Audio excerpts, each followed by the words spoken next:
Directrice générale de la SPL Estivale. Quelle est la situation ce matin, Madame Cambronne? Donc la situation par rapport aux lignes exploitées par la SPL, donc 7 véhicules sont sortis sur 16, 3 véhicules sur la ligne 1 au lieu de 9, un véhicule sur la ligne 49 au lieu de 2, les lignes 13, 17 et 44 qui ne sont pas desservies pour aujourd'hui. Le mouvement est très suivi. Le mouvement est très suivi, effectivement, on recense 81 déclarations d'intention de suivre la grève par rapport à 130 salariés. Est-ce que des négociations sont possibles aujourd'hui? Alors, la direction a proposé aux organisations syndicales une réunion à 9 h ce matin en présence du président de la CIREST. Les organisations syndicales en retour demandent à rencontrer les maires. Donc aujourd'hui, en ce moment, on est en train de voir en fonction des disponibilités des maires, s'ils sont disponibles ou pas, pour organiser une réunion. La direction a proposé aussi en plus aux organisations syndicales une rencontre avec certains membres du conseil d'administration de la SPL d'ici cet après-midi, voire fin de l'après-midi, on attend le retour.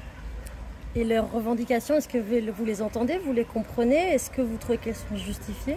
Alors, on entend, on comprend les revendications par rapport effectivement, parce qu'il s'agit d'emploi, il s'agit de famille derrière.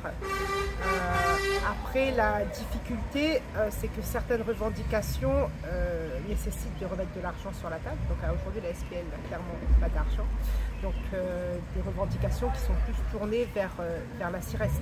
Finalement, le fait de revoir le coût kilométrique du contrat ne dépend pas de la SPL, mais dépend de celui qui a les sous, avec qui a été négocié le contrat, c'est plutôt la CIREST.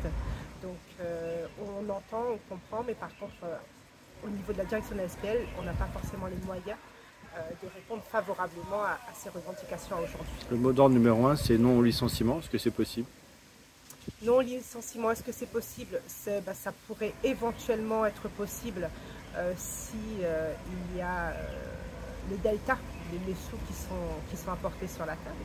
Après, il y a une réalité économique et en fonction de qui met les sous sur la table. Mais il faut quand même comprendre que l'administrateur judiciaire, le président du tribunal de commerce ont insisté sur le fait qu'un PSE doit être réalisé. C'est une condition nécessaire mais pas suffisante. Derrière, il y a une révision du contrat qui doit être faite et cette révision est en train d'être discutée avec la CIREST. Donc voilà. Est-ce que du côté, justement, on parle beaucoup d'argent, c'est un peu le nerf de la guerre.